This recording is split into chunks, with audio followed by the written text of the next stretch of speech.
সাংগঠনিক বৈঠকে তো বিরোধী দলের নেতার ডাক থাকে না সবসময়, তার জন্য তাকে নিয়ে আমরা আলাদা করে বসি। সেই জন্য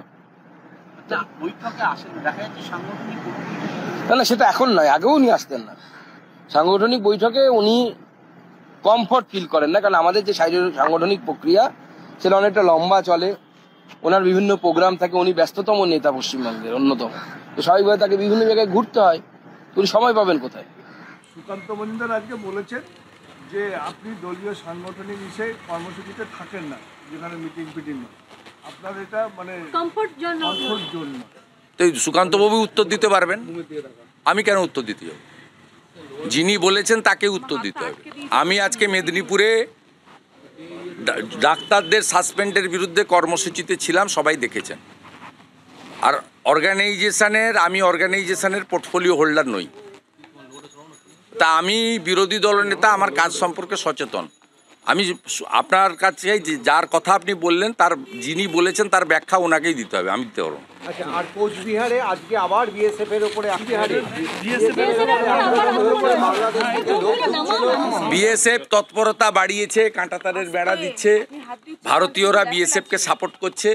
এতে চোর, চিটিংবাজ, ডাকাত, বাংলাদেশি লুটেরা যারা এখান থেকে সব কিছু পাচার করে নিয়ে যায়, ভারতের উপরে নির্ভর করে ভিখারিরা, তারা আক্রমণ করবে।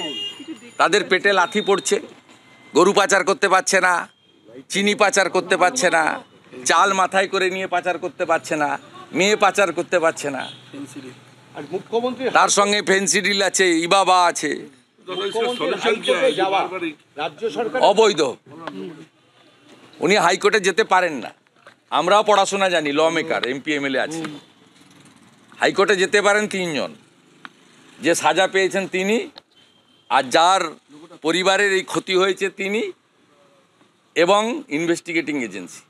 উনার কোনো রাইট নেই, উনি গেছেন সস্তার পাবলিসিটি করার জন্য। উনার মুখের ভাষা সবাই দেখেছেন। উনি 10 লক্ষ টাকা ক্ষতিপূরণ দিতে চেয়েছিলেন, উনি সুইসাইড চালাতে চেয়েছিলেন, উনি নির্মল ঘোষকে পাঠিয়ে তাড়াতাড়ি করে পুড়িয়ে দিয়েছেন।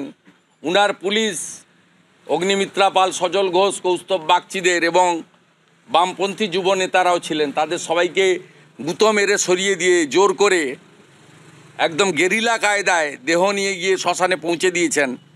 বাড়ির লোক শ্মশানে ক্রিমেশনের খরচও দিতে দেয়নি। সঞ্জীব বলে তৃণমূলের এক ডাকাত কাউন্সিলর, আগে সিপিএম করতো, তিনি পোস্টমর্টম ওখান থেকে ক্রিমেশন সার্টিফিকেট সংগ্রহ করেছেন। সুদীপ্ত রায়ের কীর্তি সবাই জানে, কেন কেউ না হওয়া সত্ত্বেও আর্জি করে সুশান্ত রায়, অভিজ্ঞ রায় এসেছিলেন। এত কাণ্ড করার পরে মমতা ব্যানার্জি এগুলো গেছেন 26 সালের নির্বাচন, সেই জন্য।